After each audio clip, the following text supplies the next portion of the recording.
everybody. Welcome to full day 3 of session.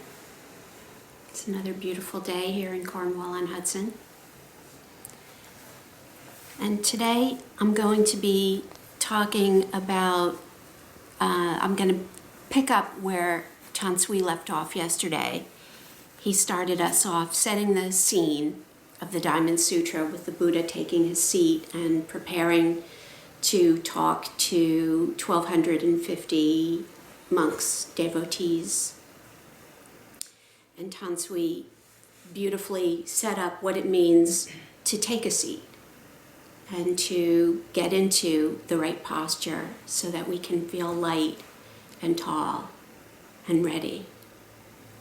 So now that the Buddha has taken his seat, the stage is set, and we go to section 2, Subhuti's question. At that time, the Venerable Subhuti stood up, bared his right shoulder, put his knee on the ground, and folding his palms, said respectfully to the Buddha, "World-honored one, it is rare to find someone like you. You always support and show special confidence in the Bodhisattvas. World-honored one, if sons and daughters of good families want to give rise to the highest, most fulfilled, awakened mind, what should they rely on, and what should they do to master their thinking?" The Buddha replied, "Well said, Subhuti. What you have said is absolutely correct. The Tathagata always supports and shows special confidence in the Bodhisattvas. Please listen with all of your attention and the Tathagata will respond to your question. If daughters and sons of good families want to give rise to the highest, most fulfilled, awakened mind, they should rely on the following and master their thinking in the following way." The Venerable Subhuti said, "Lord, we are so happy to hear your teachings."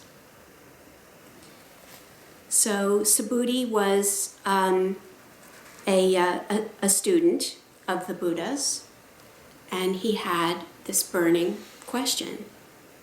And so, in a way, representing everyone in the audience, he stood up and he asked his burning question. And we'll talk about the answers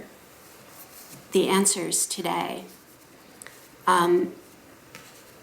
I took Echo's advice and took up the Thich Nhat Hanh version of the Sutra to get a different view from the Red Pine translation. And it's very, very different, so I really appreciate that suggestion, Echo. So a lot of these notes come from Thich Nhat Hanh's commentary on the Sutra. First, he wants to know how an awakened person should live. World-honored one, if sons and daughters of good families want to give rise to the highest, most fulfilled, awakened mind, what should they rely on? And what should they do to master their thinking?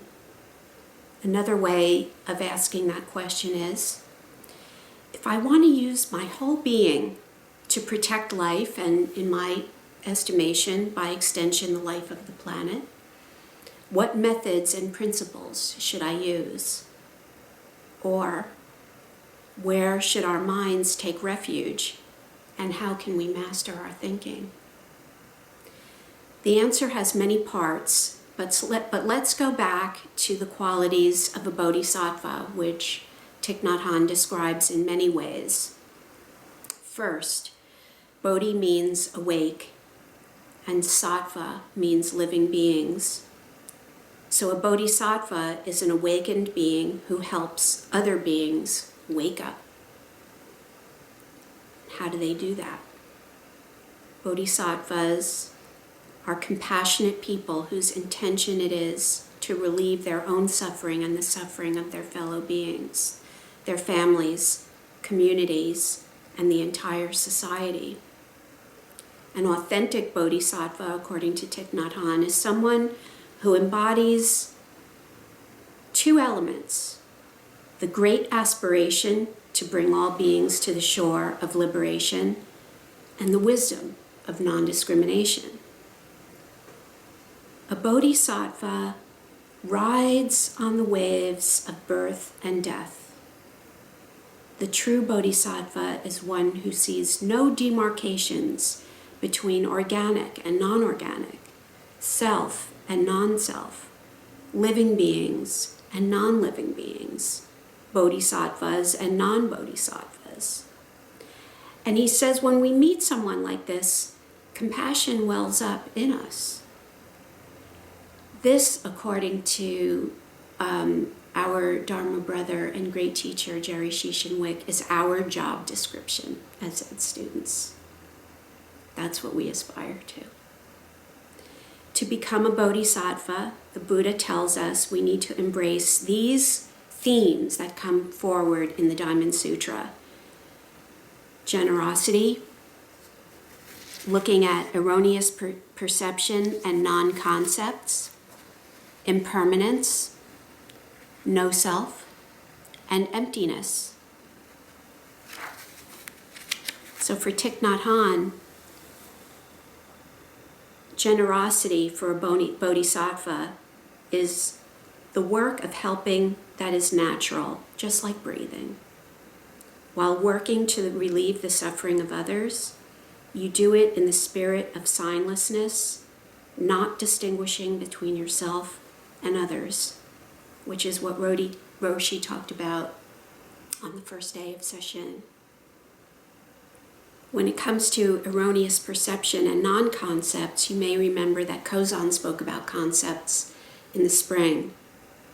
Thich Nhat Hanh refers to the sword of conceptualization that cuts reality into pieces, which goes against the reality of oneness. Perceptions have signs as their object, and our perceptions are often inaccurate, sometimes quite erroneous. When we are free of the concepts of signs, of forms, sounds, smells, tastes, tactile objects, and the objects of mind, we are like those with perfect vision walking in the midday sun. We can see directly into the world of wondrous reality where everything reveals its true nature. The Buddha talks about impermanence by saying, Subhuti, the past mind cannot be grasped, neither can the present mind nor the future mind. And remember the final poem of the Diamond Sutra about impermanence that goes, all composed things are like a dream, a phantom, a drop of dew, a flash of lightning. That is how to meditate on them. That is how to observe them.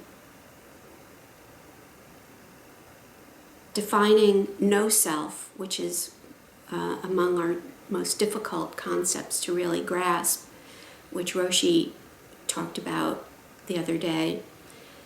According to Thich Nhat Hanh, self refers to a permanent, changeless identity, but since nothing is permanent, and what we normally call a self is made entirely of non-self elements, there really is no such entity as a self. Our concept of self arises when we have concepts about things that are not self, one part I and the rest not I. Emptiness is another difficult concept. It's only by learning to look deeply into the nature of things that we become free of the concepts of being and non-being and arrive in a world where such concepts as coming and going, existence and non-existence, birth and death, one and many, and above and below vanish. Once we are free, this world is still around us and inside us, but it is now the world of true emptiness. This is pretty heavy stuff, very heady. And this combined with reading Dogen's Bendwa is making my head hurt. But remember that both Thich Nhat Hanh and Red Pine in their translation admit, and Roshi brought this up too, that it's very difficult to understand this particular sutra, because what is said is contrary to the common perceptions of people. Anyone who can understand the Diamond Sutra should know that he or she is of a very rare nature. And if it's all in my head, what good is it? I'm just like Subhuti. I just want to know how to live my life. I just want to be able to live a free and ethical life that benefits others. So how do I put into practice in my day-to-day life these concepts?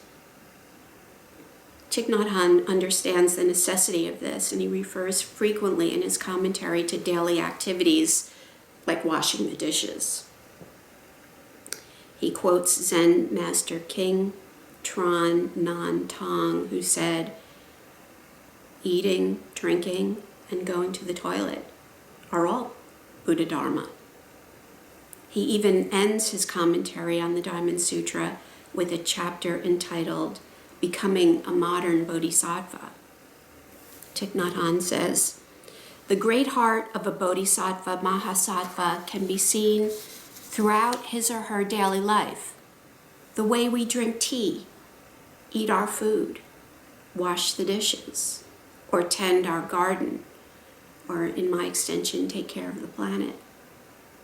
Studying and practicing the diamond that cuts through illusion will result in the kind of peace, joy, and action that will have the power to change the world. Even if we are only washing the dishes, the peace and joy experienced from the practice of this sutra cannot be described." So I have to wonder, how do I live with generosity, giving up erroneous perceptions and non-concepts, the realities of impermanence, no self, and emptiness? How do I leave behind myself, my expectations, my desires? What came up for me when I was preparing this talk were a set of questions. How do I act generously and wholeheartedly without self-consciousness? When will I leave behind concepts of success and failure, right and wrong, good and bad? How can I feel peaceful while embracing impermanence? How do I understand no self in my own being? Will I ever be able to truly accept myself so that I can accept others? Can I recognize that when I see faults in others, I'm actually seeing those same faults in myself? Will mindfulness reveal my non-human elements and free me from the concepts of coming and going, birth and death? How do I conduct myself if I truly integrate no self into my actions? I was also recently reading Ethan Nichtern's book, The Road Home, a contemporary exploration of the Buddhist path. He identified the 3 C's: compassion, courage, and connectedness. So I had to ask myself, how can I live with the 3 C's, compassion, courage, and connectedness? How can I engage personal practice, which is about this space, interpersonal practice, and collective practice into everyday activity? And can I live as a bodhisattva without being stuck in the concept of living as a bodhisattva? Thich Nhat Hanh also challenges us with some questions. He says, am I growing every day Am I happier every day? Am I more in harmony with myself and others every day, including the unlovable people, maybe the deplorables, as well as the lovable people? Of course, I can't take on all these questions together. I can only deal with them as they come up in the moment by moment, day by day, activity by activity. I hope that I can be aware enough to deal with them as they come up, and I hope I have the strength to face these questions.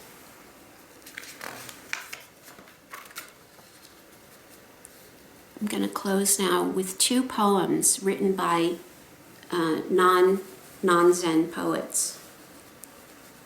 So see if you can find where the themes of no self and emptiness come into these poems by non-Zen poets. The first one is called The Red Wheelbarrow by William Carlos Williams, the physician poet of New Jersey. So much depends upon a red wheelbarrow glazed with rainwater beside the white chickens. The next one is called Litany by Billy Collins. This poem starts with a quote from Jacques Criquelon, who I don't know who that is. But the quote is, "You are the bread and the knife, the crystal goblet, and the wine." Poem follows. You are the bread and the knife, the crystal goblet, and the wine. You are the dew on the morning grass and the burning wheel of the sun. You are the white apron of the baker and the marsh birds suddenly in flight. However, you are not the wind in the orchard, the plums on the counter, or the house of cards. And you are certainly not the pine-scented air. There is no way you are the pine-scented air. It is possible that you are the fish under the bridge, maybe the pigeon on the general's head, but you are not even close to being the field of cornflowers at dusk.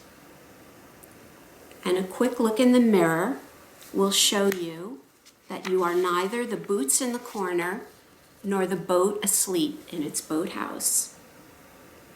It may interest you to know, speaking of the plentiful imagery of the world, that I am the sound of rain on the roof.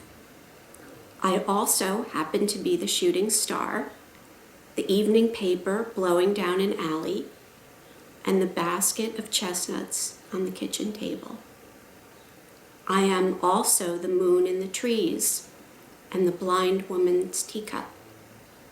But don't worry, I am not the bread and the knife. You will always be the bread and the knife, not to mention the crystal goblet and somehow the wine. Thank you.